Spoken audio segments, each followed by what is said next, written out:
is called as Fellow International Student. What is Fellow International Student? Fellow International Student is a non-profit organization which was started by a group of international students or ex-international students who understood that getting a job or getting started in North American economy was not a small thing. You got to go through a lot of hustle, you got to go through a lot of grind, you got to go through a lot of hard work. And there were few people who figured out the code of it, who figured out how to crack the code of it.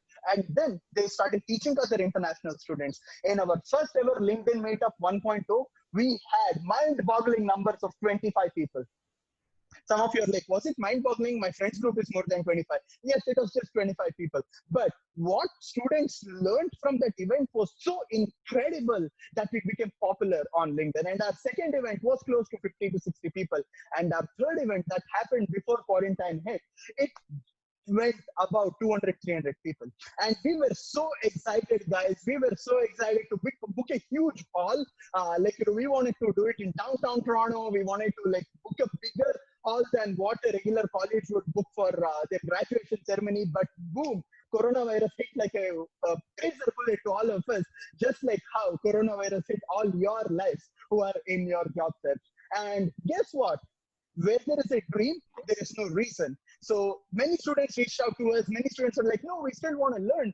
We're not going to quit our job search just because coronavirus hit. And when we saw the dedication of this community, we were not left without an option than organizing LinkedIn Meetup 4.0. And guess what? We have amazing line of speakers, probably the best line of speakers we have ever been able to get into this event. So with a huge round of thunderous applause, let's give a huge round of virtual applause to all the organizers of Fellow International Student. And a huge round of applause to all of you who are in the event today. You could have done a lot of things. It's a hot, sunny day. I'm fired up today, not just because of the event, but it's also 35 degrees out here in Toronto. You could have gone to beach, you could have gone wherever you want, but you are here to educate yourself and empower yourself and strategize your code of job search. So little bit of a small video we have, which is gonna be a little funny, but it has a big message to give. So I would request our admin to go ahead and play that video, please.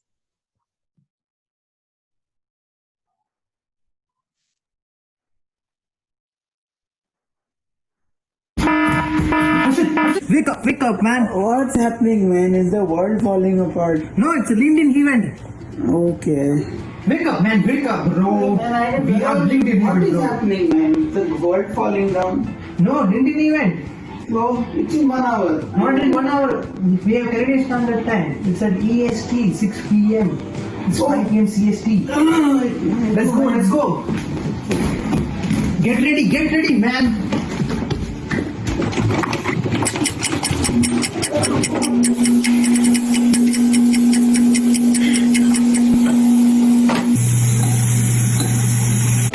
Thousand years later. Come on, Jay, get ready, man. Get ready. We gotta go. Yeah. Hey, buddy, come on, man. Come on, let's get started. By the way, how is my attire? How do I look? It looks North is good. South is not that good. Where is the South? Hey, don't worry, man. It is comfortable. Don't worry. Let's not worry about it. Let's take it, Yeah. So tell me the Zoom ID. Zoom ID? Why Zoom? The event is over the Zoom. No, the event is over a webinar. The webinar is over the Zoom. Oh, yeah. Sorry. Yeah. Let me have a look. Yeah, please, buddy.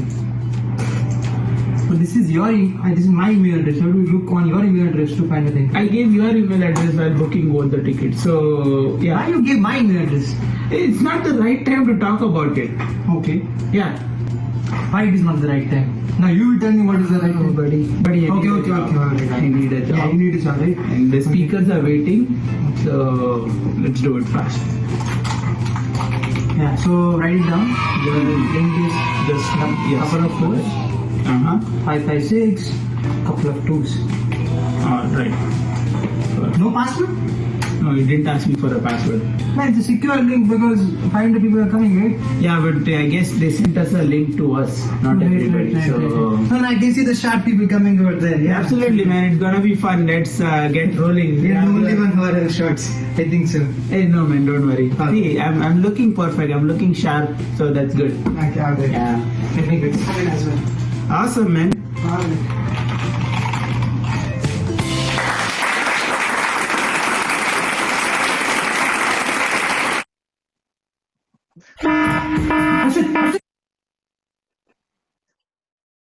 Wow, thanks for that hilarious video. Now, some of you might connect to this, some of you might not connect to this. But the reason why Mr. Harshita and Jay, awesome actors, first of all, thank you for putting your effort. The reason why they made this up is because this is how a typical life of an international student in North America looks like.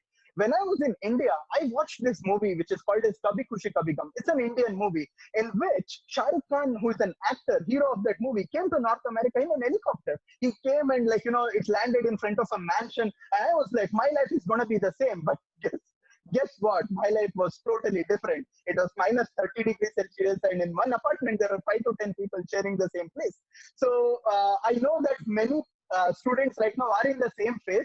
They might have forgotten the event completely. They might have just registered it. But congratulations to everyone who is here. So thanks for that video, Mr. J and Harshit. So without any further ado, let me talk a little bit about this first speaker. I still vividly remember when I was in the phase of my job search. I graduated from computer programming and I wanted to become a software developer. And I was connecting to a lot of recruiters, but every recruiters whom I was getting connected to, they were not giving me answers that I wanted. They were always judging me either with their experience, with my experience or my expertise, or they were even judging me with my own profile. But there was this individual who was educating me day in and day out about job search without even meeting me. And that is none other than Mr. Dean Kulavira. Dean is none other than one of the top IT recruiter in Greater Toronto area. He has recruited hundreds of IT professionals all over GTA over a long period of time already. He was born in Sri Lanka, but he moved to UK and then he's in Canada, and he's been observing deeply the North American job market for over a decade right now. And this person not only is a recruiter, not only an IT recruiter, but he's also a LinkedIn influencer, Facebook influencer, Instagram influencer, as well as a YouTube influencer. He also features in a lot of podcast programs conducted by some of the most successful online influencers, and he spends most of his time in educating our community, which is job seekers, on how you should be working hard and what are the tips, what are some of the strategies you need to implement to get a job. Dean today is going to talk about what is the mindset that you need to carry as a fresh graduate or as a student before getting a job. What is the strategy that you need to follow? What are the do's and what are the don'ts? And some places you will see him biased towards IT because he represents IT. So with a huge round of thunderous virtual applause, please help me welcome the man, Dean Kulavira, on the virtual stage, please. Thank you so much. I appreciate that. Wow, what an introduction. I appreciate that, Karthik. And what energy! I love your energy. In fact, I love the energy of all this group, the internationals, fellow international students. I think I first came across all of you. This group about a year or two ago, and I'm always posting on LinkedIn, and I thought, okay, and I started seeing these videos, and all these people are hashtagging fellow international students, and I'm like, who are these people? Who is this group? They're always posting videos, and I really admire that. About the group, and you're all very active in sharing your knowledge and experience with everyone. And I just wanted to give a thank you and shout out to Arjun, who invited me to the event. Shout out to Karthik as well, and to the entire group of fellow international students. I feel very privileged to be here to share my tips and advice for all of you. So as Karthik mentioned, I personally, myself, I came to Canada when I was 10 years old, so I was very young. So I can't say that I got to experience the international student experience. But I think that's pretty much where our differences end. Because just like all of you, I know exactly what it's like, the frustration in applying for jobs, not getting a response, people ignoring you, people rejecting you, you're going for the interview, no one's, you don't get the interview feedback, all of that. I have experienced all of that. And I know a lot about failure and rejection and all these things. I know so much about failure and rejection that failure and rejection is scared of me, actually. So all of you who are going through all this, I completely understand where you're coming from. I know what it's like. I mean, I remember, one of my worst interview experiences was when I went for an interview, and this was back in 2016. I just failed in my business. I tried to run my own business. It failed. And then I'd taken a little break from recruiting. I was trying to get back into the recruitment industry. And I remember I was at an interview and it was at a staffing agency. And the manager looked at my resume. He looked at me and he said, your resume has failure written all over it. Right. And then he called his boss in, right? The VP or the director or someone like that. And he took a look at my resume and he's like, you seem like someone who hasn't achieved much in life. Right. So I know very well, I mean, hopefully none of you will ever experience that kind of rejection. Right. But I very well know what that's like. And since then, I've experienced managers doubting me, people doubting me, managers telling me I'm going to fail in recruiting. I'm not cut out for recruiting. I'm not good in sales. I'm not cut out for sales. I can't do this. I can't do that. And today, as it stands, I've built a connection base of over 22,000 connections, primarily IT professionals here in Toronto. Right. And I'm very prolific in the content I share. And the reason why I'm mentioning all of this is not to brag, but to inspire all of you into action and to let you know, don't let any of these rejections and all these things you're experiencing, don't let it get in your way. Don't let it prevent you from proving other people wrong. And ultimately, I'm no one special. Like each and every one of you have that same potential to be able to be known and be visible to the marketplace. So without further ado, what I'm going to do for all of you today now, given that my specialty is in the recruitment space, given my expertise is in recruitment, I thought it would be most beneficial for me to share with all of you, tips and advice and tips and tricks in how to most effectively utilize recruiters in your job search, right? That's my area of expertise. So I wanted to give you a realistic outlook of how you can do that and utilize that in your search. Now, after that, I'm definitely going to be speaking a bit. I don't want to ignore all my IT people there who are following me, who are my loyal followers. I'm going to be sharing some tips and tricks, some intel about the IT sector. Some hot areas to focus on, as well as also industries to keep an eye on, just for everyone. But the tips for working with recruiters, folks, it's going to apply for whatever industry you're in, right? So. Definitely make sure if you're taking notes, make sure you take notes. I'm not sharing a PowerPoint or anything because I wanted to speak to all of you face to face. So, be prepared to take the notes. So I'm going to be sharing 5 tips with you, right? 5 main tips on how to best utilize recruiters in your job search. So tip number 1 is understand the function and the actual use of a recruiter, what the function of a recruiter is. What does a recruiter do? What is their purpose? What is their function? The number one greatest misconception a lot of job seekers, a lot of you might have about recruiters is you feel that a recruiter's job is to find you a job, right? That the purpose of a recruiter is to find you a job. That's a misconception. That's not the case. And I just wanted to clarify that for everyone, because that's the number one most misunderstood aspect of recruiters. A recruiter's job is not to find you a job. A recruiter's primary function is to find talent for organizations. Big difference. I want you to think about that. A recruiter's function is to find talent for organizations, right? So whether it's a staffing agency, whether it's a corporate recruiter. Now because I'm on the staffing agency side, so what happens is my clients, which are organizations out there, they come to us and they say, hey, Dean, we're looking for a Java developer with XYZ skill set, blah, blah, blah. We want you to go out there and find a Java developer. So that's how the recruiter's job starts, right? How their function starts. It starts with the organization's needs. So this is what affects whether or not they're responsive to you, whether or not they can help you or not. It's all dependent on what's in the recruiter's pipeline. And the recruiter's pipeline is based on what they're actively working on, right? So for example, let's say I have a few clients, they're looking for Java developers, they're looking for business analysts. It's a mix of those types of individuals, right? Now, if you reach out to me and you're a Java developer or business analyst, then absolutely, because my focus is on finding Java developers and business analysts for my clients right now, absolutely, I might be in a good position to help you, right? But if you happen to be a project manager, if you happen to be, PHP developer, if you happen to be someone of some other skill set, I'm not in a good position to help you because my focus is on what my clients are looking for, right? So understanding this will allow you to not take it personally when recruiters don't respond. Now, maybe I set a kind of a different standard out there, because I do my best to respond to each and every LinkedIn message and communication I get, but sometimes it's even hard for me to respond to every message. Because just like everyone else, folks, recruiters have to prioritize, right? Just like you have to do in your jobs when you're working, you have to prioritize. The recruiter's number one focus is on the active positions they're recruiting on. So don't take it personally if a recruiter does not respond. Chances are 99% of the time, it's simply because they're not recruiting or looking for your skill set.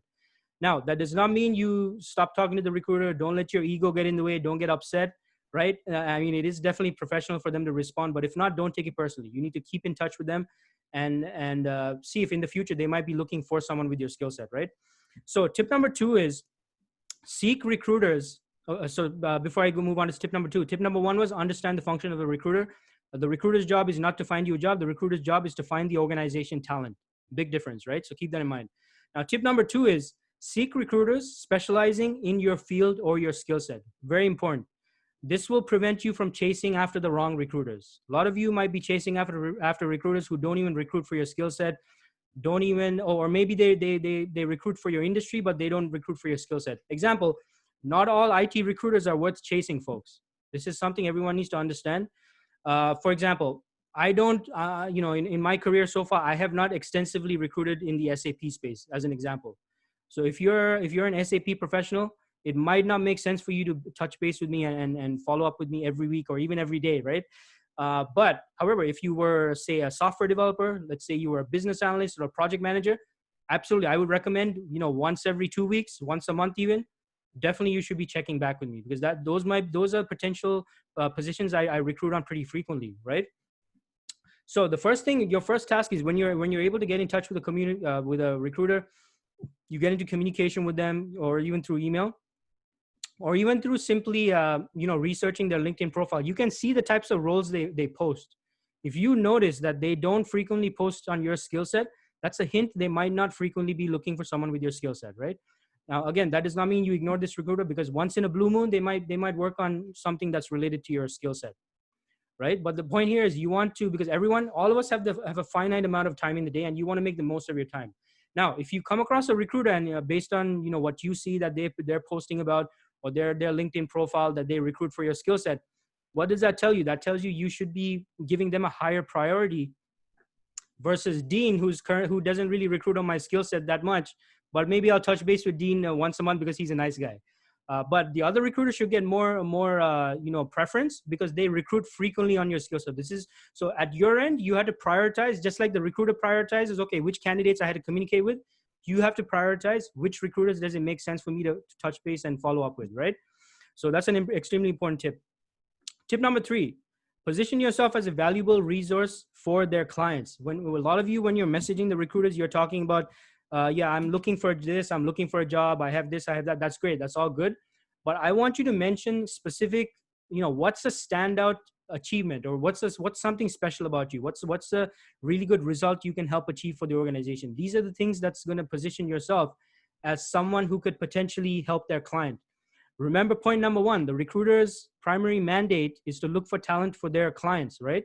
So you have to position yourself as someone who could potentially be of value to their clients, because of course the recruiter wants to get to know you and your accomplishments and all of that, but their main thing is this person potentially someone good and a good candidate for my client?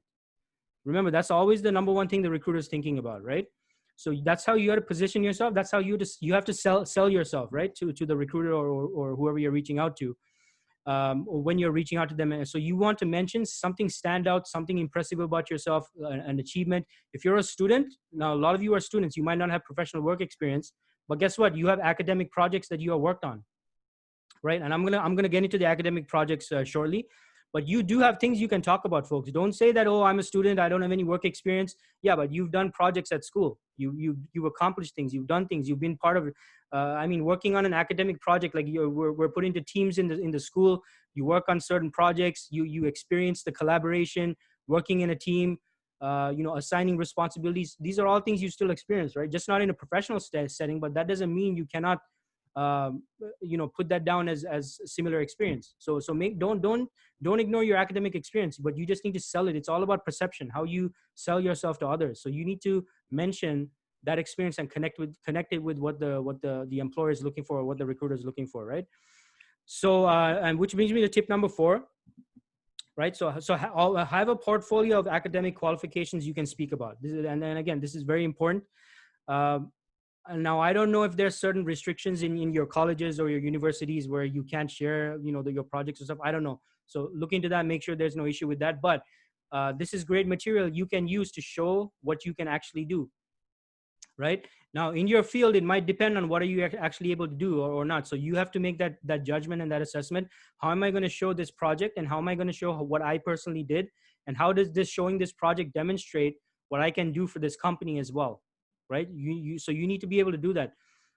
Don't not mention your academic projects at all. Don't think it doesn't count at all. I mean, it certainly counts. And always remember another thing, everyone, is that showing is much more powerful than telling, right? Me telling you about me telling you about a pen is different if I show you the pen, right? Hey, here's a pen. This is a pen. This is my pen. This is how it is, right? Versus me telling you, yeah, I have a pen. It's a red in color. It has a bulb. It has a tip and this and that, blah blah blah, whatever. When you show something, it's more powerful. It's more believable, right? So make use of this in your interview. If you have some kind of a portfolio you can show, that makes whatever you're saying much more powerful and more believable.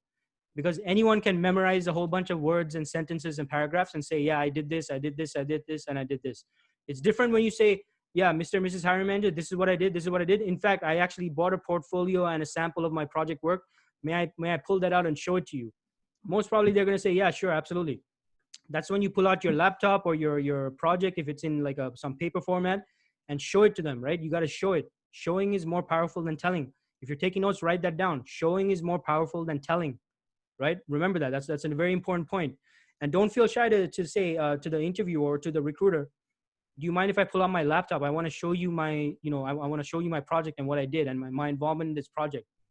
Don't be afraid to say that. There's nothing silly or awkward about that, right? And it shows confidence that you're willing to show them what you accomplished and show them what you did. So remember that for your interviews. Now, over the phone, obviously, it's a little trickier to do that. And, so obviously you might have to, on the phone, it's a different thing, but in person, or I know right now because of COVID, it's a different situation. But if it's a Zoom interview, you can share your screen. You can ask them to, provide you with the ability to share your screen, and you can show and run them through your stuff, right? Now, that being said, the degree to which you explain something depends on who you're speaking to. Now, if you're speaking to a recruiter, you might not want to get too technical about, how you're explaining things, right? Because not all recruiters are well-versed in their space. I majored in IT, so, my conversations with IT professionals, I'm able to understand what they're talking about and what they're saying. But not all recruiters are that case. They might not even have studied in your industry or your skill set. Some of them might come across as very, like they don't know what they're doing, not to offend any other recruiters out there. So you have to make sure that you explain things in an understandable manner, in an understandable way.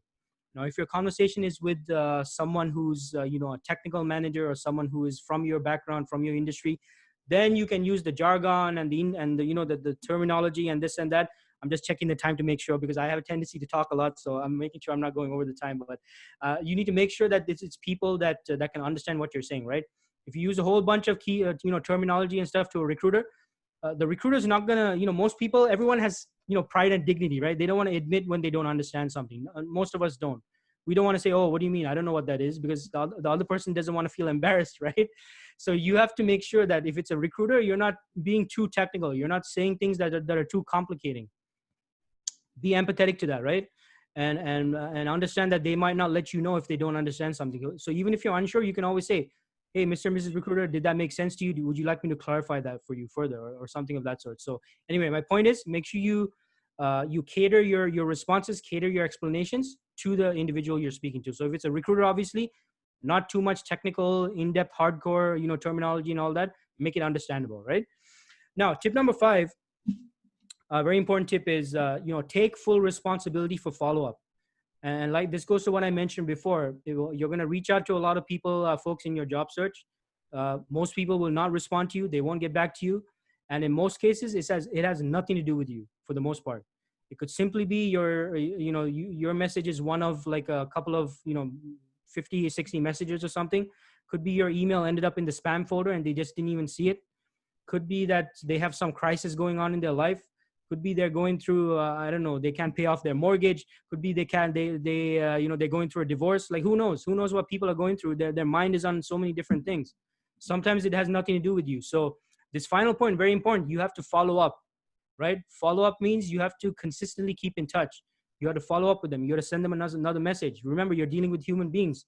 Human beings are prone to error, right? People might miss out on your message. They might skip your email. They might, the thing with LinkedIn is you can't mark or flag messages, right? It's either read or unread. Maybe they read their message, you read your message, they really liked it, but then they didn't, there's no way to flag the messages on LinkedIn. There's no sophisticated features like that. Maybe they just missed, then after that, they had to deal with something else, and then they forgot your name and who you are, and it's lost amongst a whole bunch of other messages, right? So don't assume, don't ever take it personally that someone is not responding because it has something to do with you. It's impossible for them to ignore you or reject you at this point because they don't know anything about you. So there's no logic behind you thinking that someone is not responding to you or or they're ignoring you or rejecting you because they don't like you or something. No, nothing to do with that. It could have nothing to do with you. So follow up, you got to keep following up. Now, that does not mean be a pest. That does not mean you message them every day or every hour. You set your alarm, message Dean every hour or something. No, that's not the way to go, right? You have to, I would suggest on a weekly basis that you send your first message or your introduction or your LinkedIn invite. If they don't respond immediately, I'd say follow up on the first month or even after you submit your application, or let's say after the interview, you're asking for feedback. Month 1, weekly follow up. You need to follow up once a week, right? Month 2, every other week, right? Bi-weekly, every other week. Month 3 and onwards, once a month, right? Now, some of you might be thinking, Dean, what's the point of following up after 2 months, after even 1 month? Doesn't it mean they don't want to do anything with me or something? Folks, there are cases where I've given this advice to candidates and something happened at the company. They have some budgetary restrictions or something went on. And after the candidate following up, even after a few months, they finally got back in touch with the candidate and said, hey, look, we had some things we had to deal with, but we're interested in continuing the conversation now. So keep following up, but at the same time, keep filling your pipeline with other opportunities. Never depend on a handful of opportunities. Keep following up, but keep applying for other opportunities. Keep putting yourself in front of the right recruiters and the right people, right? I do see I'm running out of time, so I want to make sure that, I get around to the other stuff. So those are the 5 tips, right? So keep that in mind in your job search and when you're dealing with recruiters or even non-recruiters. Now, I did want to quickly touch on, for all my tech people there, because I don't want you to feel ignored by me or anything. So some hot areas in technology that you want to pay attention to if you're a student. Definitely cloud. Cloud is a very hot area. Cybersecurity, data analytics, data science, very hot areas. AI, artificial intelligence, software development, specifically Java, JavaScript frameworks, extremely, extremely popular. So as you know, if you're a developer, make sure you look into those. Also, Python, so many up and coming and great languages, right? So you need to keep on top of that. RPA, robotic process automation, very, very hot field. Blockchain, IoT. So these are all some of a lot of the areas that are very popular and hot right now. And a clue as to what is hot right now or not is you need to pay attention to what is happening out there in the economy, in the real world, right? Because what happens out there influences what industries increase in demand or decrease in demand and all that. So you need to pay attention to that, right? And the next thing I want you to do is observe the market, which basically what I said just now is you need to, I just got a note that I have to wrap it up. So you need to make sure that you address, those parts of the market experiencing, high demand, right? So unfortunately, I'm going to have to wrap this up, folks. But if you need any clarifications or anything, don't hesitate in connecting with me on LinkedIn and reaching out to me with any questions you have. And I'd be happy to respond. I know this was kind of compressed. Usually when I talk, I go on for like an hour. So if you want any further information, you want any further assistance or anything, feel free to send me a message. In your message, just make sure you mention that you were part of this group, the Fellow International Student LinkedIn 4.0 event, and I will give your message priority and I'll do my best to help you. Other than that, closing thought, I know it's hard times. I know it's tough times, but you need to keep taking action, keep moving forward, stay positive. We're definitely in some unique and striving times, but you need to keep taking action, keep moving forward. History is full of examples of all of us human beings overcoming these challenges. And there's a lot of examples of great people, great men, great women who overcame these. So all of you need to be keeping that in mind. Look for inspiration and look for inspiration within yourself. And any way I can help, just let me know. All right. So everybody, hope that information was helpful. Thank you so much.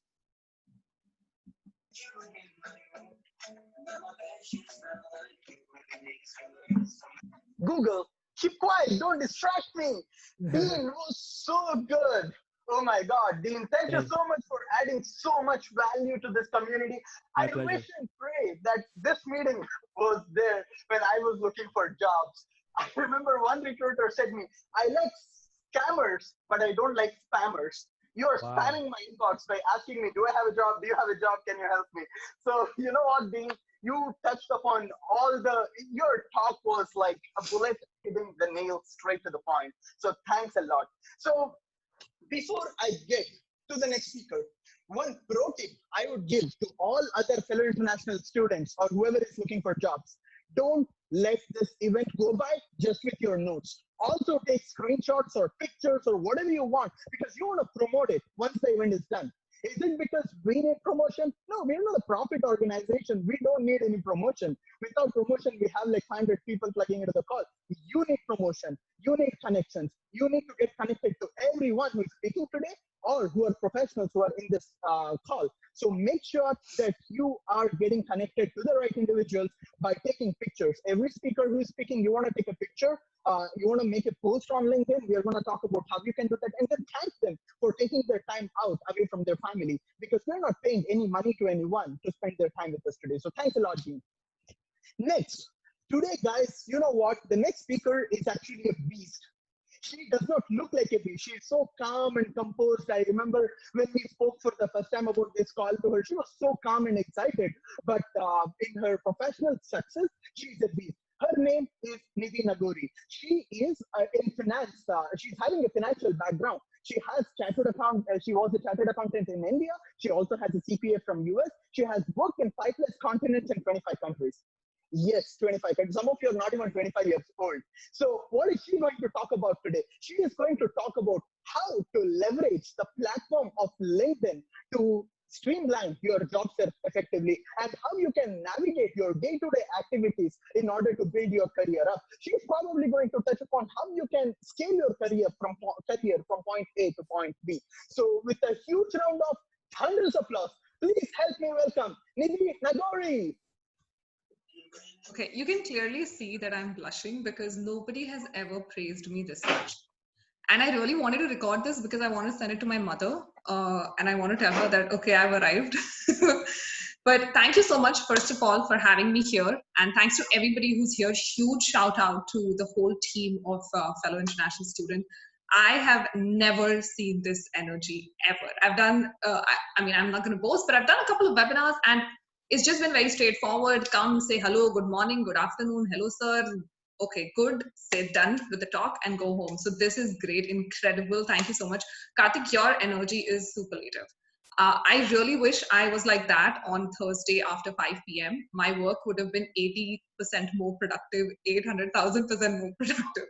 So thank you so much. So that was a wonderful introduction, but you know, I do want to start a little bit backwards towards my introduction and say how am I relatable to the people here. So I come from a very small town in India, in West Bengal. So I lived there up until I was 14, and the population is about 5,000 people. So you can imagine it was a real village, and that's where I lived up until I was 14. My family moved after that, and you know, I moved to North America in 2016. But I think deep inside, I was still that little girl from the little village because I was only 23 when I moved, and I was in love with the doctor. So you know how love is, right? Like it's so cringy, everything is Bollywoody and nice, and so you get married and you're like, oh, it's gonna be perfect. And then I made my move, and I moved to Cleveland, Ohio, and I'm just, the first day I landed and I see my husband going on a call and I'm like, what's that? So he has no idea about what finance is. He's like, aren't you supposed to do taxes? And I'm like, I don't even do taxes.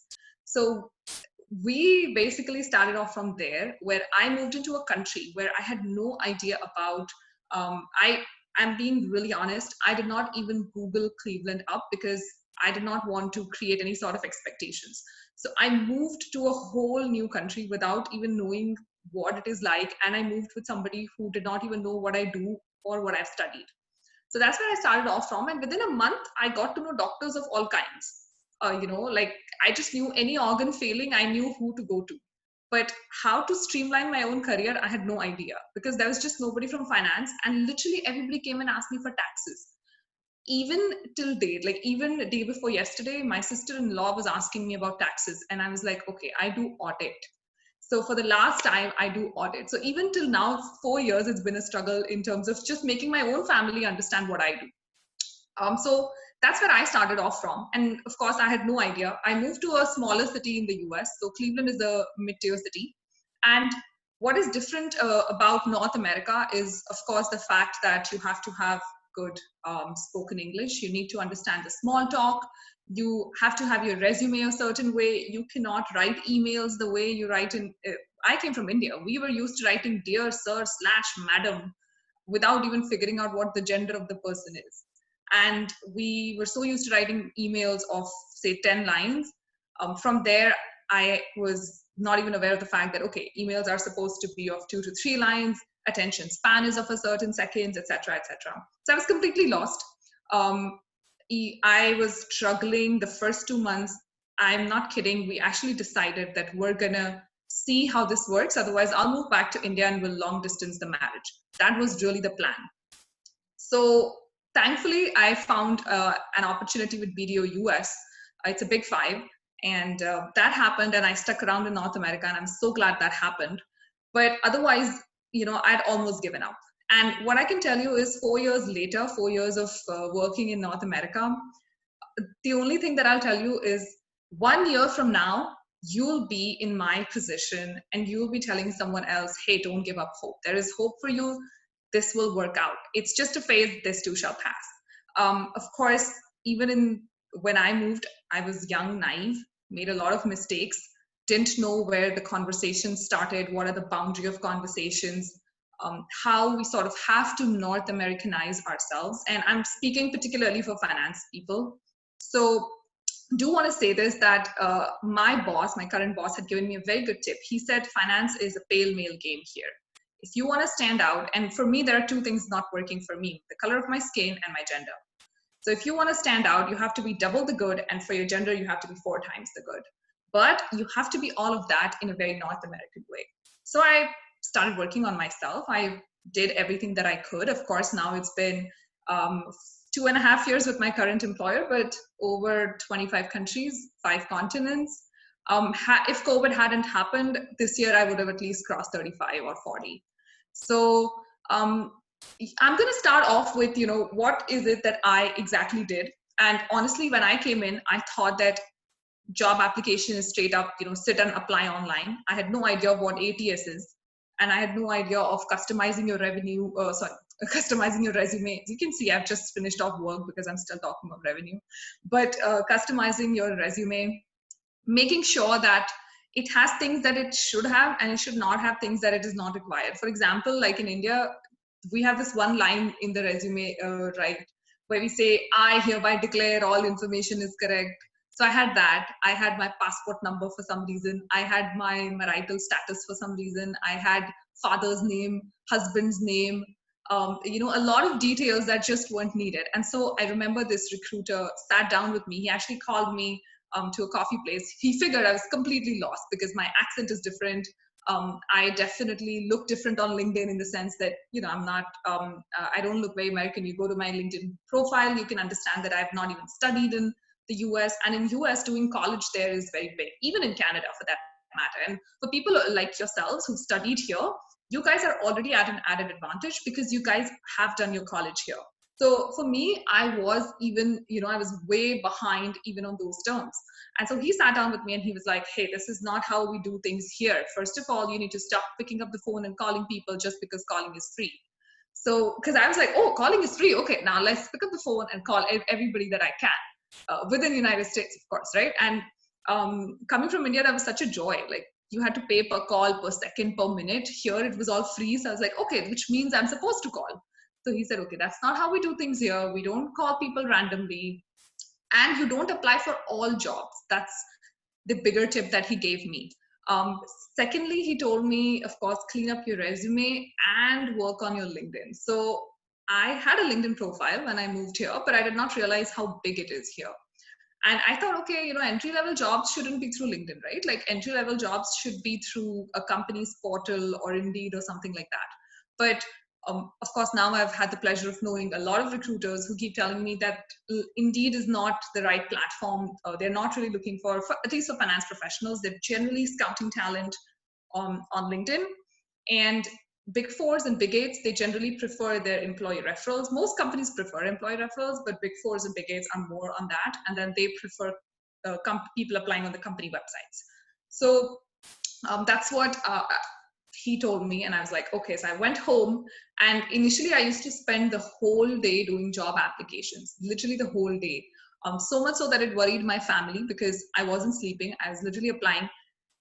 I think after a week or two, I started applying pan-US without understanding that, people look at your location, without understanding that there are details about your status, education, where you're living, the fact that you've not gone to college here. So many things made a difference to my profile, but I had sort of no understanding of all of that. Now, of course, I know the right and the wrong.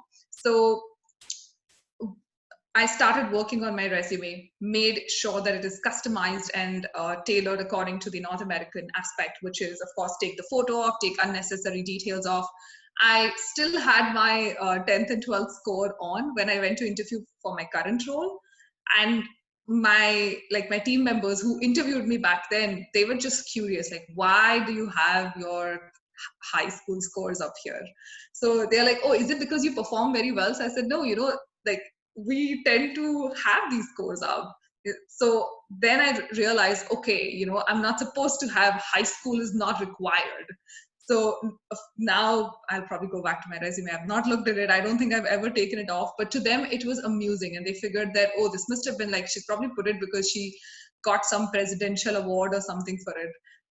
So make sure that every detail that is there is really something that is necessary. And another thing that I did was I never call myself a CA. I always call myself a CPA equivalent. So if there's anyone here who, is from a different country, you've done your degree there, just make sure that you always find an equivalence and tell them that you are an equivalent. So I used to always tell people, yeah, I've done CPA. I've just done it in a different country and I'll have to do it again in the US. I don't mind doing it, but yes. So I did that.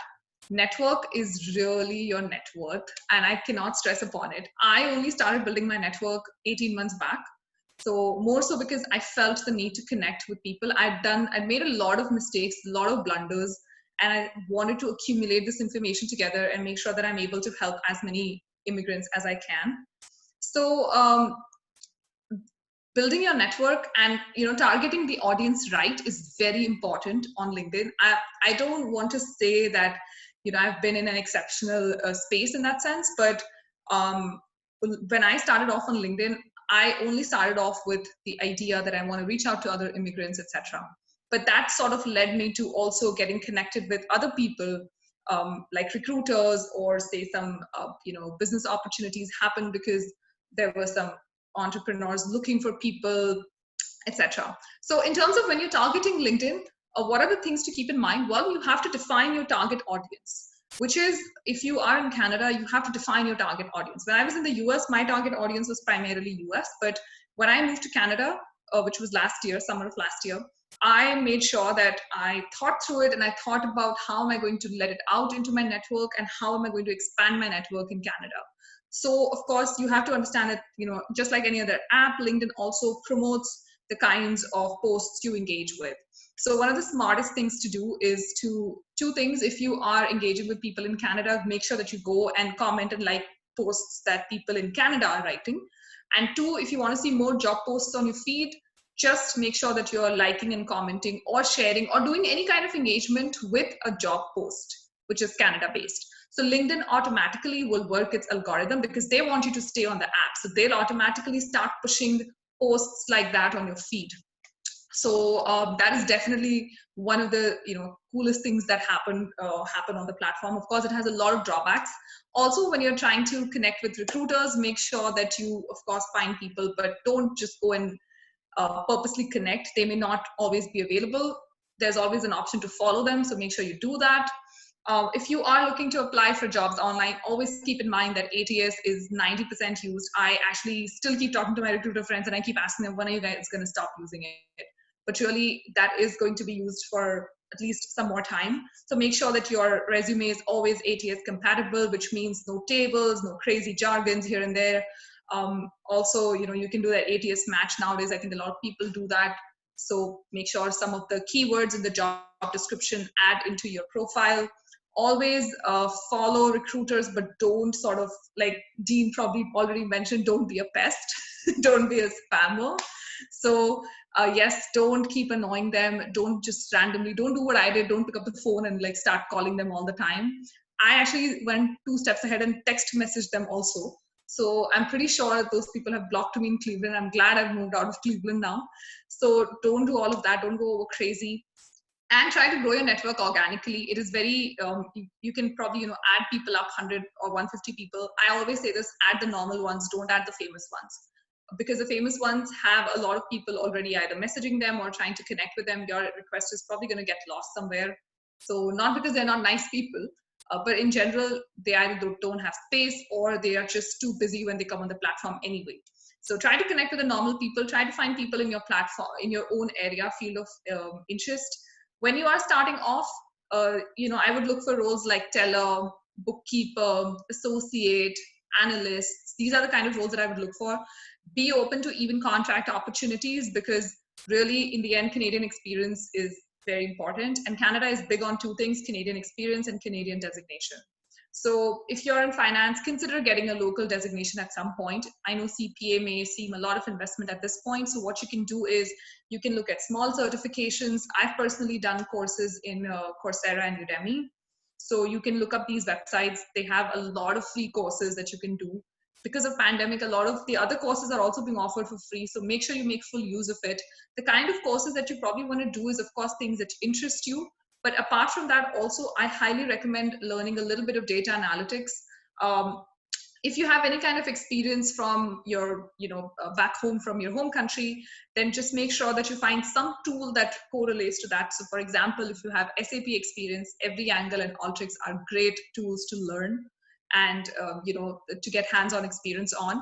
And why do I say this? Because you have to constantly keep thinking about post-pandemic. We're not living in a world that we were living before. Everything right now is technology dependent. So be it a finance professional who can also give them the technology that they need. If you're able to do the work of 25%, the tech guy and 100% finance, who's going to beat you in this market? You're such a rare combination then. So make sure that you're constantly thinking about how to upskill and, educate yourself.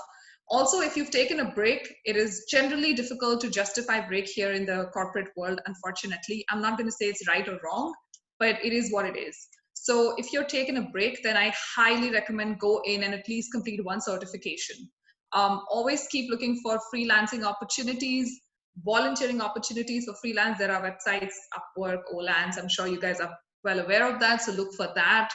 And when it comes to LinkedIn, build engagement. There is just no way, because I'm not talking up to you about just your first job. Your career is about 40 years from now. So for the next 40 years, you have to keep evolving like the world is evolving. And you have to keep changing like the world is changing. So build engagement on LinkedIn, leverage it. And I'm going to give you a couple of tips very quickly, because I know I'm running out of time. So write posts that are easy to read. Don't write heavy technical stuff.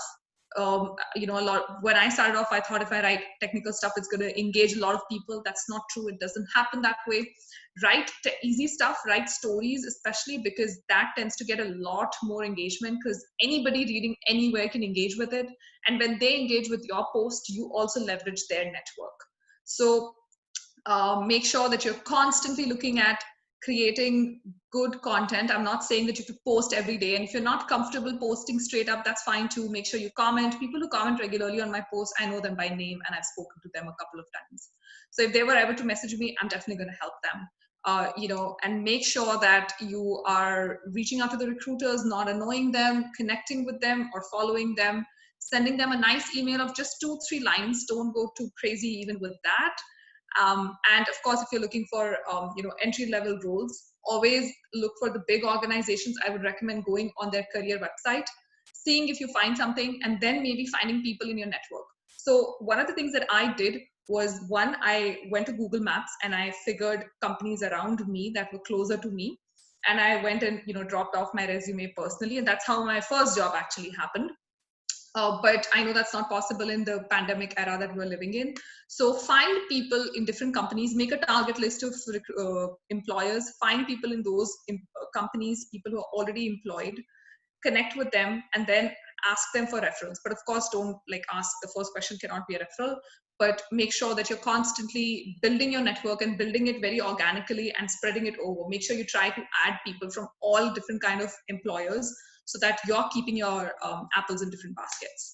And apart from that, the only thing I want to tell you is that, I was one of those people who completely gave up because I did not have the language skills. I did not have the education, which a lot of you probably already have.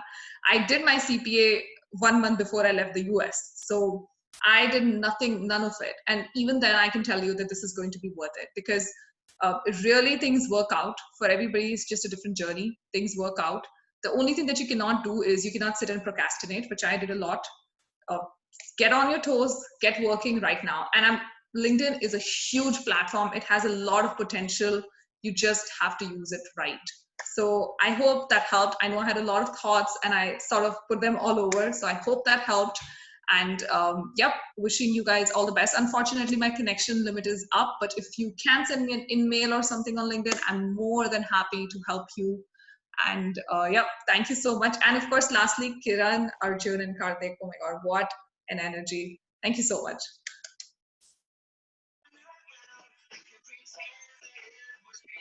That was phenomenal, Nidhi.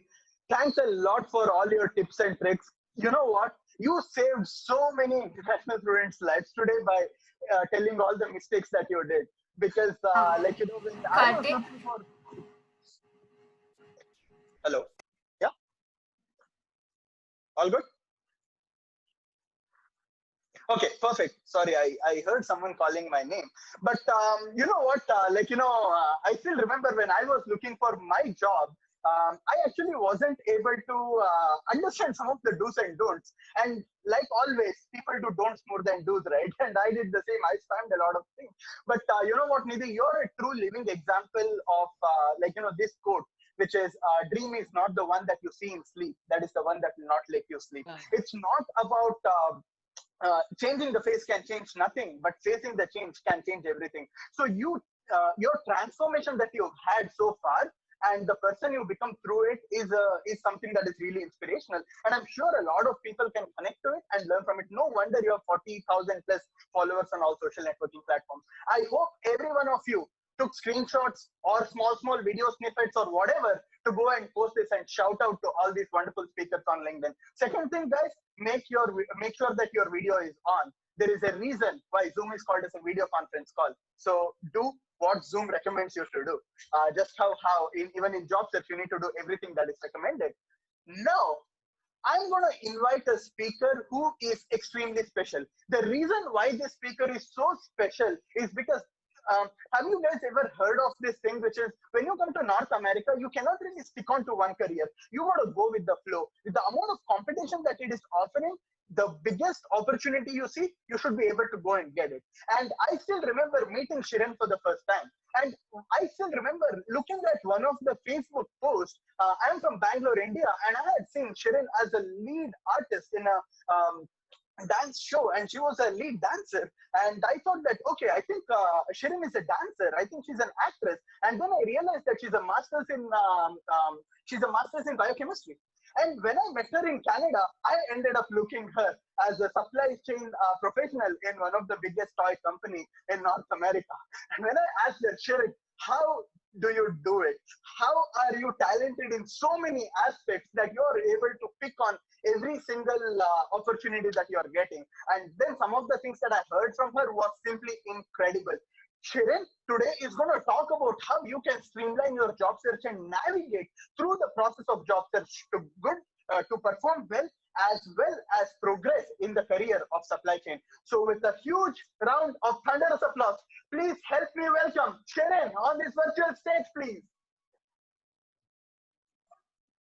Awesome. Thank you so much, Karthik, for a wonderful introduction. First of all, congratulations, everyone, and welcome to LinkedIn 4.0. We are very happy to see all of you here. We have had overwhelming response. First of all, just let me give you a quick introduction about myself. My name is Sharon, and I'm from India. I completed my master's in biochemistry back in Bangalore, and then I moved to Canada. Not by, I would say by chance, because I think most of you moved in because you wanted to study. Most of you moved in because you got a PR and all of it. But I moved in because I got married. So I think me and Nidhi, we kind of have a lot of similar journey, how she began. Hi, Fi Nidhi. So that was a wonderful talk. So, I moved in because I got married. I got married because my boyfriend was here, and then we got married, and then I moved in here. And like Hardik said, I was into a leading dance troupe back in Bangalore, and my entire weekend I hardly went to college, but somehow I got my master's in biochemistry. I have no clue why I got I don't know why I pursued my master's, but then somehow I moved in here with a big question mark, and because I moved in with a lot of expectations. Moved in that, okay, I'm getting into North America. My career is going to look this way. I'm going to work in a very good lab. I'm going to have, all these pictures that you see in these series where, all these scientists with the glasses and all of it. Then I thought that's how my career is going to look like. But as soon as I came here, it was a reality check. Things didn't go as expected. It was completely different. But then, I realized that I cannot be sticking on to something that is not happening. I have to adapt to make my living. I have to adapt to the changes or the progressing career, progressing profession in North America or in Canada. And always begin your journey is going to start with a small step, because you're definitely not going to. Yes, you shoot for a bigger companies, but it's never like, okay, with no experience, because I didn't have any job experience. I didn't study in Canada. I think most of you are students. You have a lot of advantage. The culture. What exactly. You have a lot of connections. So I literally had to. I didn't know anyone apart from my husband. So it was literally I had to start from the scratch. And then I made my first step as a customer service rep in a call center, because that's where I got an opportunity to understand the Canadian culture, develop this communication skill set. Because when I have that, it's very easy for me to actually interview, right? So start off with somewhere small. I don't want to get into that aspect, but I'm just going to give you an insight about how I moved into supply chain, why I moved into supply chain. Why I moved into supply chain is because my husband was in supply chain, and I had a very high influence of him, and we were trying to make a living. So it was very important for me to adapt. And I also understood how big supply chain industry is, because there are so many companies. Every company has a product and service, meaning every company has supply chain as an area, just like finance, just like IT. But I understood the probability or the possibilities of me grabbing a job in supply chain is very high, because nothing in Canada is manufactured. Everything is distributed, or everything is exported or imported from different countries. So I understood the potential of supply chain is very high, and I actually started off as an entry level role. And what exactly supply chain is, which is a combination of people, process, and technology. So if you are a recent supply chain graduate, there are 3 areas that you can actually focus on. Is focus on building your people skills. I'm going to talk about what are the skills that you need to focus on. Building on how do you improve processes, what's needed to improve process, and the technologies needed, right? So, and how is the supply chain process, or what comprises of supply chain is, we are a bridge between the IT, finance, and or anything related to movement of goods or products or service. We are that bridging gap. So if you are a supply chain graduate looking for hope, trust me, if there are 1,000 companies in Canada, you have the potential to get a job in either of the 1,000 companies, because supply chain is present in each and every company, right?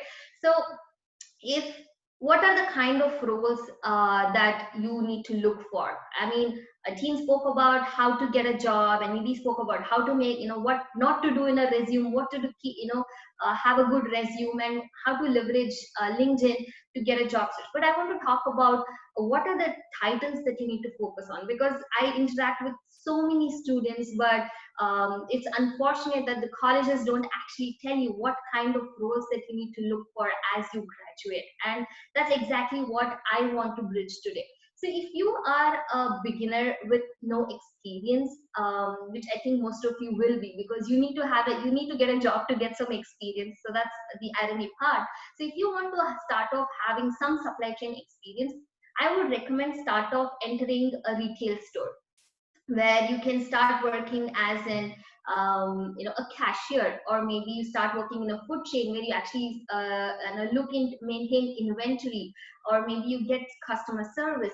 So you start off with the retail industry or retail stores, or food chain stores, where you actually experience engaging with customers and also taking care of the back end of the store, right? I'm sure if you have worked in Tim Hortons, if you have worked in any other food chain, you will be able to understand what an inventory management is. It's like, okay, you can either tell that, oh, I manage 100 paneer, I manage tofu, manage protein, or you can say, hey, you know what, I have managed inventory for 100 plus SKUs for so and so food chain. So how you phrase it in your resume also matters a lot. And what are the different areas of supply chain that you can focus on? So the number one is a source or a raw material, meaning you need to purchase it or buy, right? So what are the roles that you can look for into, if you want to look into procurement or purchasing or sourcing? This is a very critical part of supply chain, because this is exactly where the product begins. If you don't have a product, there is no revenue that's actually coming into the company. So if you're looking for procurement, purchasing, or sourcing, focus on roles like buyers, or to begin with, purchasing analysts, where you have a lot of communication with suppliers, and what are the important skill set that's needed for these kind of roles is intensive negotiation skills, meaning exceptional communication skill set. Because you as a buyer, you are facing your vendor, so you need to have a very good communication skill set to negotiate and get the best deal for your company, and get it for the as lesser price as possible, so that your company can generate more revenue. Right, so that's number one. If you want to focus on procurement, focus on roles like buyers, purchasing analysts, procurement specialists, and if you are in a managerial position, focus on purchasing manager. Yeah, it's something like that. And next, you have purchased, and now there's a demand. So how do you manage your demand? Or there is inventory forecasting and management. And what are these roles all about is there are a lot of probabilities that comes into the picture, where you are going to see what's not seen by others. There are so many companies that are probably preparing for phase 2 of the virus, where they are actually planning for the supply chain, or planning that we have enough goods and services. And that is why we have such a strong, I would say Canada has a very strong supply chain, and that is why we never ran out of supplies in this entire period of pandemic, because all the inventory guys or the forecast guys have done a great job in Walmart, Sobeys, where they have actually planned for their inventory. So if you are inclined towards inventory, if you are inclined towards demand or forecast, focus on things like demand planner, inventory planner, and inventory coordinator. You can work in these distribution centers like IKEA, and all these kind of stores, where you get a hands-on experience and understand what exactly happens, right? Inventory planner. And if you're in a managerial position, get into something like material managers or things like that. And then what are the skill set needed here is definitely playing around with data. If you don't have intermediate to advanced skill set, please, advanced Excel skill set do not apply for jobs. So the number one skill set that you really want to focus on is really good Excel skills. because the only common skill set in every company is Excel, because the software or the ERP systems changes, and every company is actually going to train you no matter what you don't have experience, but you need to have a strong Excel skill set. Moving forward is, like I said, that we have a lot of distribution and logistics companies, right? And logistics or the distribution is heart of supply chain, and so many companies have their internal logistic management, or some people actually partner with 3PLs, meaning the third party logistic providers. I'm sure you would have seen UPS is a 3PL, Purolator is a 3PL, Atlantic Packages, DSV. There are so many other things which actually act as a 3PL. And if you are looking somewhere towards logistics and distribution, working in a warehouse kind of environment, and this is a very good platform to actually start off with, because you may not be able to get a job as an analyst if you don't have experience, but make a foot into the system or into the market by venturing into something with logistics or warehouse or a distribution, where you get an understanding of the business, which is really important. And also you understand how exactly it happens at the back end. When you know what happens in the back end, it becomes very easy for you to operate uh, at your corporate level, right? So if you are looking to venture into distribution or logistics, and what are the kind of roles that you can focus on, like if you can get into inventory planning, operations research, and and if you're technician, you can look into electricians, because there are a lot of equipments that process the pick and pack, so you can focus on that. And you can, if you're a mechatronic technician, you can focus on that, and planning, logistic analysis, because you need to plan when the inventory is going to come, when it's going to go out, right? So that's if you want to look into distribution and logistics, which is a great start if you don't have experience. Yes, pay is definitely lower compared to other roles of supply chain when you're into distribution and logistics, but it's a very good start for you to enter into the corporate career of supply chain, right? And if you're a manager looking for the in the logistics, then you can focus into logistics manager, or if you're an entry level or as a part-time, you can start off as a warehouse associate. And there are a lot of distribution centers where you can actually start as a associate warehouse, and a material building, material planner. And if you are somebody like me, moving into from a different field to a different field, and I see a lot of engineers actually looking to move into supply chain only because of the potential that it has. And if you're an engineer, what engineering background will actually help supply chain? Number one is, if you're an industrial engineer, you have a fantastic scope, because there are a lot of instruments that that comes into picture when you are in a warehouse.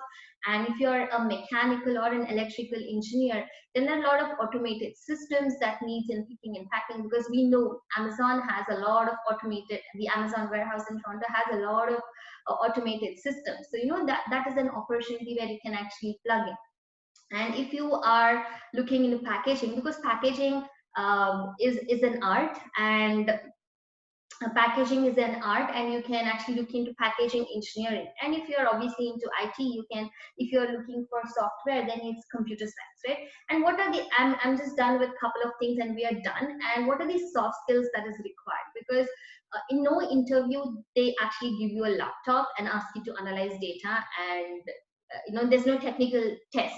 The only test that you have is how efficient are you in communicating what you know and what you have done. And how exceptional verbal and written skills, I mean email communication, and focus on reading a lot of personality development books, and find opportunities that actually allow you to build that skill set, and find opportunities that will give you a platform to implement, because it's very rare you find an opportunity, or to find a platform. If you find a platform, grab it. And the second thing is people skills, very important, as you'll be working with cross-functional teams, where I will be, on a daily basis, I work with at least 7 to 8 cross-functional teams. And a lot of very common question that I ask, people ask me is, what are the certifications that I need to focus And there is no I mean, if you want to do it, you can definitely do it, but at least in people in my circle have not done it, and I think they're doing pretty good, making good amount of money. But if you want to have an additional weightage on your resume, what are the focus skill set that you can focus on? Technical skill set is number one, have excellent command in MS Office. The second thing is if professional certification, if you're looking, I'm sure people are aware of Apex. So you can focus on, if you're want to understand a holistic perspective or an overall perspective of supply chain, you can focus on something like CSCP, powered by Apex. And if you want to look into manufacturing and production, you can focus on CPIM. And if you're looking into transportation and logistics, you can focus on CLTD. And it is an added advantage because this does take money. It's not free. Each course costs you somewhere around $2,000 to $3,000. But try to equip yourself with enough skill set, enough. There are so many other courses available online. And most importantly, I will be talking more about these roles on my LinkedIn profile. About if you are into procurement, I will be talking about how your resume, or what are the kind of job descriptions or the verbiage to have in a resume if you're applying for a procurement role. So it will be up in my profile starting next week. So do follow me on my profile if you are into supply chain. And if you have any questions, feel free to shoot me a text. I do interact with a lot of students on a daily basis. So with that, I hope this really added some value. The one thing I would say, supply chain is a big industry. Every shareholder of a company is making sure the supply chain is doing well, because that is the only department that brings revenue to the company. So if you're in supply chain, a big shout out, and feel good and relax, because our opportunities are a lot more compared to other. I'm not being biased, but we have a lot of opportunities. With that, back to Hope. Thanks so much.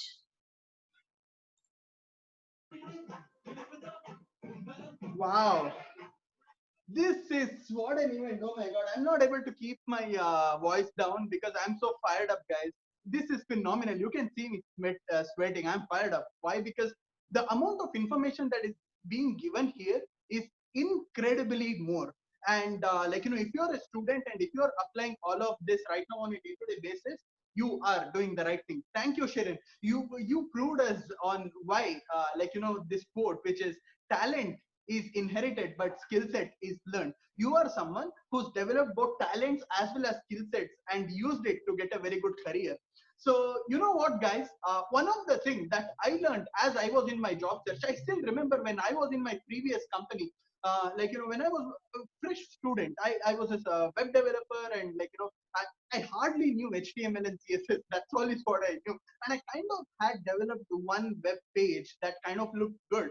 And also that was developed by taking and picking up on ideas from Google. So it was around 5% of creativity and work was of mine, and 90 to 95% was of community on Google.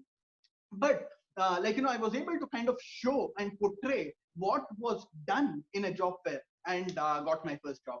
And from my first job to my second job, from moving from small software development to a bigger software development teams, one of the things that I learned was that you need to market yourself. Even if you're a software developer, you need to be a salesman. Even if you're a supply chain analyst, you need to be a salesman. What are you selling? You're selling yourself. Am I correct here? Does it make sense whatever I'm telling? So that is when I realized that I need to work on building my own brand name. What is brand name? Brand is nothing but how you want to represent yourself wherever it is. It might be on your social networking platforms. It might be on your in your job, even in your family. Within your own family, you can build a brand name of yours. Have you ever heard of your parents telling, "This is the most notorious kid I've ever seen"? So you build the brand name of being a notorious kid. So a lot of us are very good in building brand names in wrong areas. Let us now build brand name in good areas. How are we going to do that? Till now, you've gained so much of information. You've learned a lot of things. You heard from a great IT recruiter who gave a lot of tips, Dean Kulavera, shout out to him. And then from Nitin Agori, who spoke about how to use LinkedIn effectively. And also she shared her journey, shout out to her. And a big shout out to Shirin as well, who just wrapped up her phenomenal talk. How are we going to put this all together? I'm going to play a short video on how you yourself can write an article about your experience today in the LinkedIn Meetup 4.0 and show you on LinkedIn. So with a huge round of applause, let me virtually welcome the creator of this video, Mr. Harshit. Please go ahead and play this video.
Awesome, thank you. So some of the people were asking me question, how is this a networking event? Come on guys, if I will let everyone to speak to each other in a Zoom call which is expecting 200 to 300 people, it's going to be a chaos.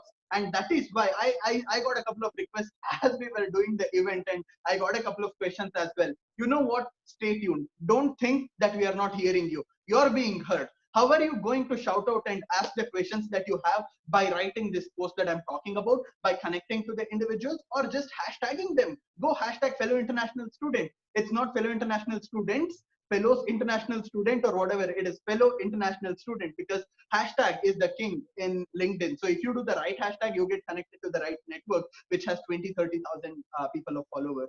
So boom guys, boom, it was such an event and I learned so much. But it all started with vision of one man. I still remember when I was a student graduating from Lambton College, and only thing I knew in my life was complaining. I was complaining, complaining, and complaining. I was meeting recruiters and complaining to them that I'm not able to get a job because my college did not teach me these skills. I was promised. My consultant in India said me that I would be able to become CEO of Apple. That is the level of expectation they set to me. And when I came here, I wasn't even able to get a job in McDonald's in my first month in the country. And that is when I started meeting people, like I already said. So when I was talking to a lot of people, when I met this individual, Mr. Arjun, he stopped me from complaining. He said me, do not have this self-pity mode. Stop complaining and start putting in the work, because no one is interested to listen to your complaints, and no one has written a contract to tell you that they're going to help you in your life. And that was a hard statement made to me, but I already had kind of built that kind of relationship where I accepted him kind of telling me certain things so that I can grow in my life. And when he said that thing, I realized that, you know what, I need to start putting in the work. But I was clueless. I did not know what kind of work I need to put. And then I started talking to Arjun more often, and I started learning so much. And my literally career all grew up because I was in constant communication and relationship with this one individual. Another tip: make sure that you're networking and building relationship. So why am I talking about this? After all this was done, I was always thinking to myself, but you know what? I'm not having a lot of time to sit with students one-on-one on a day-to-day basis and kind of help them out in certain areas. And all this was running in my mind. And one day I got shot with a text message from Arjun, and he said, "Hey, a lot of people are reaching out to me on a day-to-day basis. How about we start fellow international students?" And I was like, "Okay, it's gonna be fun. We're gonna get an opportunity to talk to more people." But the journey has been phenomenal, guys. From a platform that was just a page to becoming a hashtag,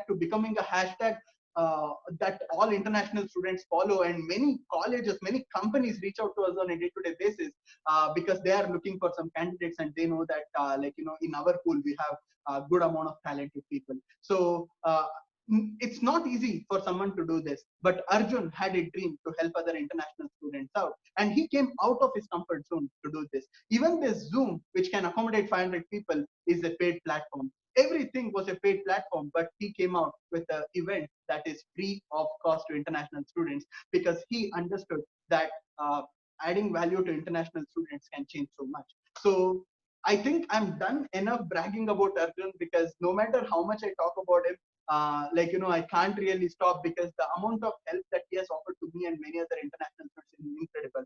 So with a huge round of applause, guys, let us invite on stage the man himself who put this all together, the architect behind fellow international student. Please help me welcome Mr. Arjun Kashedi on the stage.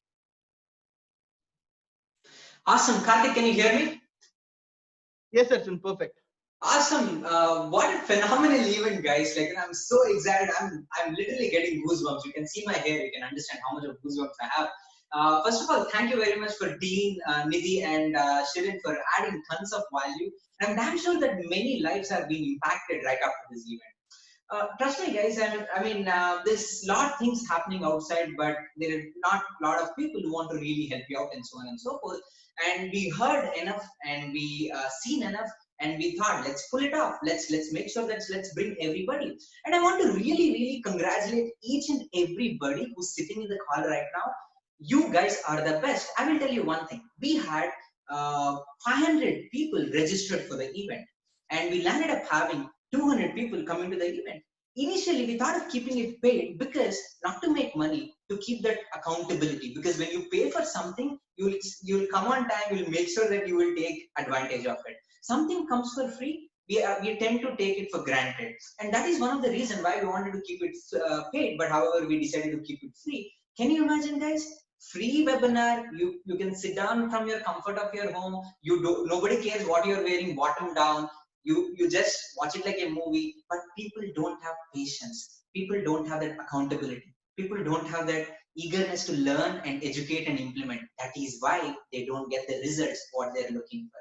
And if you are a person who's sitting down from 6 p.m. till now without missing a beat, switching on your video, making notes, no wonder you're absolutely investing a lot of time and resources into your own career. And no wonder, as Nidhi mentioned, it's just part of 1 year, your career will completely change from, will I get a job, saying from there to, hey, don't worry, you will also get a job.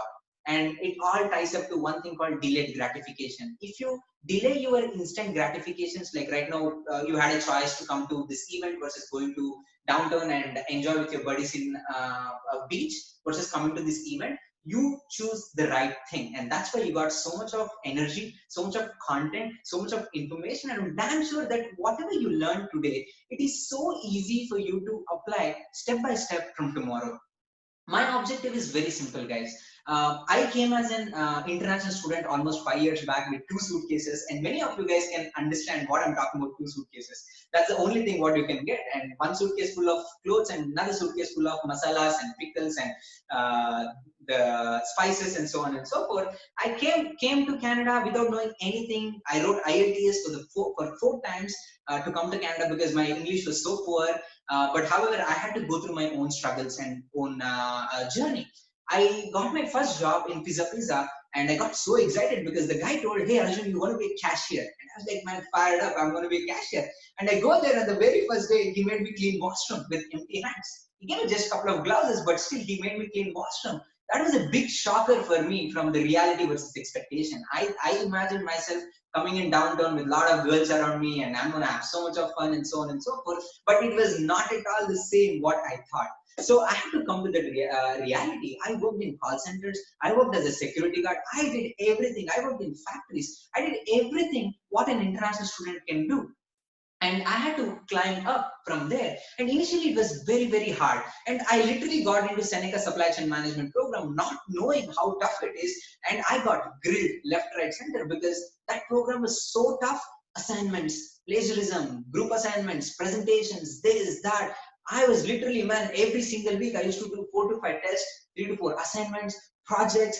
They used to put people in my group who are working in factories or nobody is interested. You land up doing most of it because you're accountable, you want to get score and so on and so forth. That was a journey where I was like, God, if I can overcome this, if I can graduate from being an international student and get my work permit, I am done. I used to pray God every single day like that. And that's how my journey got started.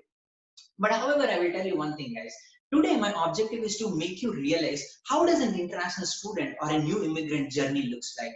And when you are initially 1 year, 2 years in the country, you will not understand what the heck is happening in your life. You'll be like, you'll call your mom and like, man, I'm coming back. I'm not going to stay here. Right after my graduation, I'm coming back. You will have a lot of doubts and fears. You will have so much of confusion in your mind, whether even you will do it, whether you can make it or not, whether even you can get the money what you've invested or not.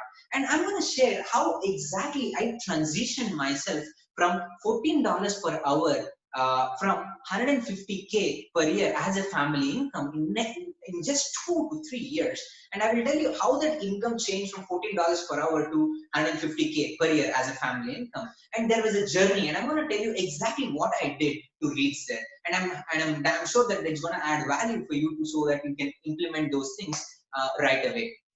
First thing, what I did, take charge, take action, and win the game. So three things. First, you have to take charge about your own life. You can't whine, you can't pity party. Nobody will pay you for whining. Nobody will pay you for feeling depressed. Nobody will pay you for being anxiety or so on and so forth. You have to come out of it. You gotta take charge, take action, because action cures fear. If you're scared of anything, you take action. When you take action, you're gonna get the results.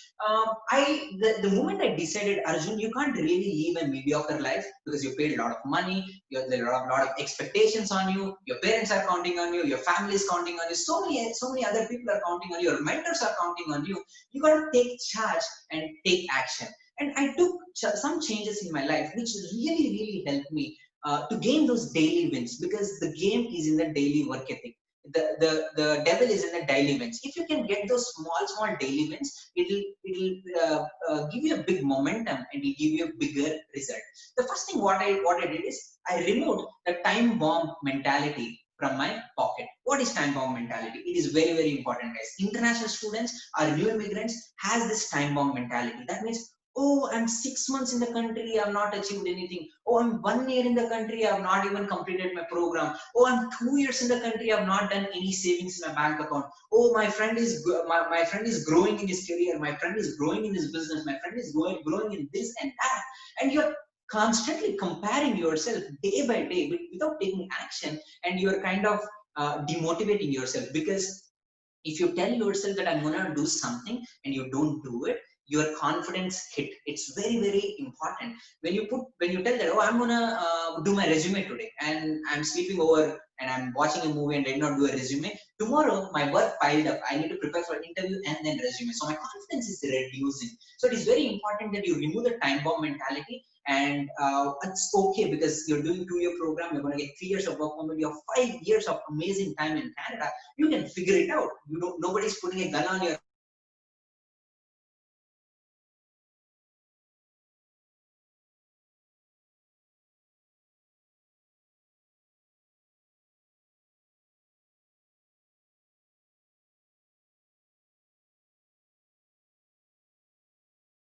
working in factories, or they were partying every weekend. They were not really focused on their career. They were just focused on making money and enjoying, because they came out of the cage of their parents from back home, and they're absolutely really investing their time into numbing themselves. And trust me, I was joking with one of my friends. If you go to any of international students' house or any international student's house, and you go to the backyard and you pick up all the beer cans or beer bottles what they have drank, if you can sell it in beer store, you can actually pay 1 semester fees. So much of money has been spent hanging around with friends, enjoying and chilling, and that distracts you exactly from your prime goal, because you're numbing every single day on daily basis. You're not able to focus on the right things. So association plays a very important role. If your 5 friends are not at a place where you are, it is time for you to figure out a different association, different group, and figure it out where else you can find people who are really forward thinkers. You can go there and you can mingle with them, and you will pick up their mindset. The next thing, good habits. Good habits plays a very important role. You ask a 5-year-old kid or a 10-year-old kid, hey, can you tell me a couple of good habits, couple of bad habits? They will say, drinking is a bad habit, smoking is a bad habit, reading books is a good habit, then exercising is a good habit. We all learn that. And I'm not saying that stop drinking, stop smoking and stuff like that. But even a 5-year-old kid knows that what are good habits and what are bad habits. But unfortunately, we are grown-up adults and we are absolutely Netflixing every single day, 24/7, thinking that, oh man, coronavirus, I'm getting $2,000 Canada benefit plan. I'm not going to anyways get a job. Let me watch a movie. And Netflix is telling you, buddy, you have watched everything. We don't have anything. Go to Disney or go to Hotstar or go to something else. So the companies alone are telling you, man, you're done. Like, how much will you watch? So you have to come out of that zone and create those good habits in terms of doing your LinkedIn courses, reading a book, having interview sessions, people who are working in the industry, and learn from them. The next thing is positive self-talk. This plays a very important role. Every time you talk to somebody, oh bro, I'm not getting a job. Oh bro, things are not happening. Oh, this is not happening. That's not happening. You're speaking negative. If you speak negative, your brain is going to think negative and it's going to take negative actions. So it is very important to rewrite your brain, rewrite how the brain thinks, and you have to exactly talk positive, and so that you can absolutely work with your brain in a positive note. Next thing is job over PR. A lot of international students are behind PR. I don't know why, and we all need PR. Even I did my own struggle to get my permanent residency. But if you're just focusing on permanent residency, not focusing on your skills, not focusing on your jobs, you're not going to get PR. You have to do more of the provinces. You need to do all the jobs which are needed for you to get your LMI or something like that. You know exactly what I'm talking about. But if you really focus on your skill set, your job sets, PR is a byproduct, guys. So don't beat the devil. Don't go behind PR. Go behind your job. Go behind the title. Go behind the company. Go behind the pay. When you do that, Canada will absolutely give you what you want. And next thing, last thing, soft skills. I really work on my soft skills. As I told you, I wrote IELTS for the 4 times.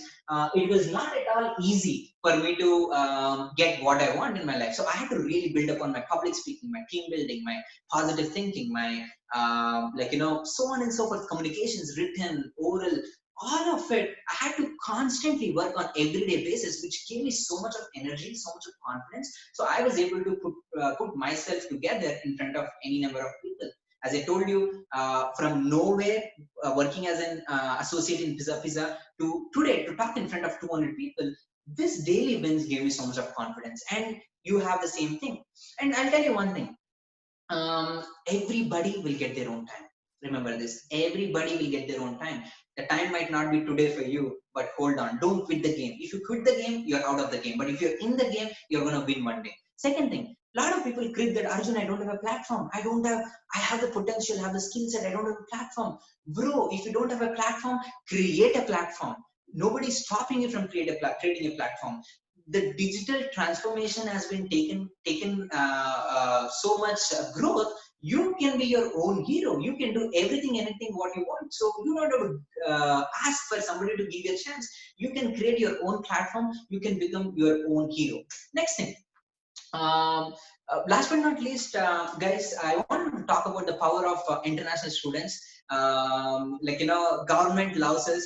The companies loves us because companies exactly know that we are okay to work whatever the pay they offer in the initial days, and as well as we are okay to be flexible, the hours, the work ethic, and we are very adaptable. And also we have Canadian education that will really help us to get what we want.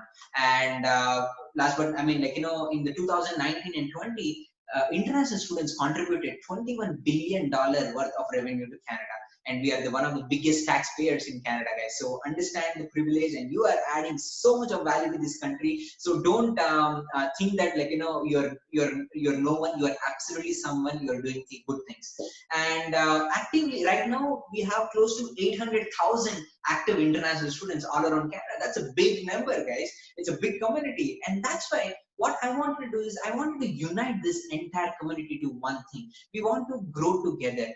Let's not have competition between us, because right now in this 21st century, competition doesn't work, collaboration works. If you collaborate with the right people, you're going to get the right opportunities. So it is very important for you to collaborate with the right people. So If we collaborate, if we all stay united, we all uplift each other, we all educate each other, we all work with each other, we are gonna really, really win the game, and nobody can stop us. That's pretty much from my side. You guys were one of the phenomenal crowd. We are gonna keep things rolling, and we are gonna come up with LinkedIn Meetup 5.0 in next 2 to 3 months based on how the economy, whether we're going to do offline, online, so on and so forth. Very exciting things coming in. Pandemic is getting over, the things are getting lifted, jobs are gonna come. Be patient, you're gonna get what you're looking for. Last but not least, one thing I can recommend you is please take as many as pictures as possible and post it on LinkedIn. Hashtag fellow international student, hashtag your own your area like finance or supply chain or accounting or IT. So that way other people who are in the call also can go and connect with you. And like the page fellow international student for more updates. We are gonna put out an after movie, as well as we have a recording of this particular session, and we are gonna post it, or we are gonna send you over email. Feel free to share it with your friends. They can, who could not make it, they can listen to it, they can learn from it, so on and so forth. I wish you all the best. Feel free to connect with us, and we are so excited about everything is happening. And congratulations, everyone who got a spot here. With that, I'm done. Back to host.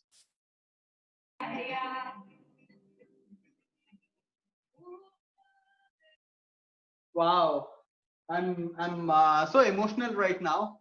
It's not only because that this event was so successful, but because of the journey that you shared, Arjun. Because I still remember starting to work as a security guard when I was a student, making $11 per hour, and journey from there to here was all because of life lessons that I learned by meeting individuals like you. So kudos to, let me see how many people are here. Kudos to all the 150 people who are still here. Kudos to all the 200 people who started, and then probably their section of IT was over and they quit. I don't know, whatever it is, but you know what, guys, you're the best. Congratulations for being here. But you know what? One of the things that I had learned was knowledge is not power. Knowledge that is applied into practice is power. So what is that we are going to apply right now? We are going to apply each and everything that we've learned today. We are going to commit to changing our status from unemployed to employed within next 30 to 90 days. How are you going to do it? Go reach out to every single individual. Don't spam people. Don't scam people. Just go and look for those opportunities that you want. Connect to people. Talk to them. Initiate your conversation. Get connected to fellow international students. Do your hashtags. Everything in life, guys, has 80-20 rule. 80% of people would try to immigrate into North America to be successful, but 20% would be successful to do it. 80% of them would get into get into college, but 20% of them would graduate with high scores. 80% of the kids in school probably don't get the job that they want, but 20% will end up getting it. 80% of people working in these companies, don't really have a great growth, but 20% just raise up. 80% of people who committed to this event, I don't know if they were there or not, but you guys who were the 20%, which is called as minority, were here. Even within this circle, you got to be the top 20%.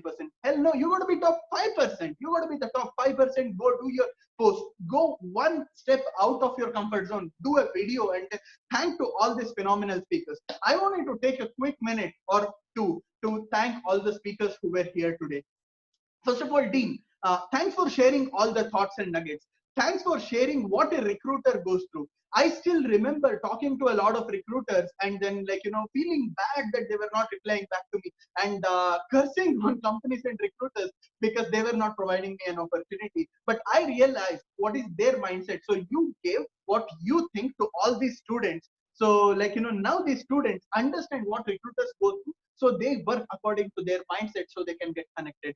Nidhi, thanks a lot for sharing your story. Thanks a lot for sharing your journey, because not a lot of people are actually willing to come out and share their personal story to inspire individuals. It takes one notch up, next level of leadership skills to do that. Thanks for doing it, and thanks for talking about things to do and things not to do. Students are going to apply this and they're going to tag you and hashtag you, and they're going to tell, hey Nidhi, you know what, because of what you said the other day, I ended up getting a job in KPMG or whatever the big fives are. And Sharon, thanks for giving us a hope, because you not only spoke, but you also gave us hope. You gave us hope that doesn't matter what career you are in. If you have a dream and a goal, you can make it happen just by being as observant as a sponge. And thanks for pouring us all the nuggets and touching upon all the skills that we need to build as we go ahead. When I was a student, I was like a madman learning technical skills, and I did not learn any people skills. There were interviews where I went without taking shower. You might be laughing, but I really did this, and students really do this.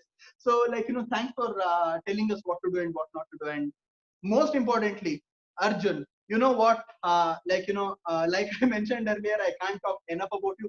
I have not seen a selfless person in person than you. Yes, I mean, heard of people like Mahatma Gandhi and all those great people, but a lot of people in this economy, they're very selfish, and that is true. Even I used to be selfish. Like, I'll do whatever I need. I'll settle down in my career, and I don't know if I really have that time to the beautiful Thursday evening. I can go out to downtown or the beach and relax. You would have done a lot of things, but you came out of your comfort zone and put this entire event together. Most importantly, I want to thank all the fellow international student members. You guys who communicated about this event to a lot of people and helped all these people come into this event. You guys are the people who helped a lot of fun. So congratulate yourself, and I want to thank you from bottom of my heart for coming out of your comfort zone to do that. There are so many people. And last but not the least, thank you for all of you for tuning in. Thank you for believing in us that we can help you out. Definitely make sure that you go on LinkedIn, hashtag fellow international student. If you're in IT, fellow international student IT. If you're in finance, fellow international student finance. If you are in marketing or sales, whatever hashtag you put along with fellow international student, we are going to have an eye on that, and we will get message on, okay, 4.0 is done, but 5.0, what is that we need to do? And what are the things we need to get to 5? And a lot of people, as I was talking, sent me a lot of LinkedIn connections, and it's the right thing to do. Initiate your conversation with the person who invited you as well, because if they have invited you to this event, chances are they're connected to us. So I know some of you have questions, but you know what? That will be done when you take that personal responsibility of building your own brand name on LinkedIn by writing up about what you learned today. With that, guys, finally done. I'm so excited to hear back from so many other students who ended up getting a job. I still remember in Fellow Internationals Student 2.0, there are 2 to 3 students who got job by 3.0, and from 3.0 to 4.0, there are at least 15 students who ended up getting full-time job. I'm not taking all their credits. They have worked hard, but definitely they said to us that it helped. So I cannot see 10, 20, 30, 40 people of you getting your full-time job and not worrying and living that American dream you have been dreaming about. With that, I'm done. Over and out. Signing off.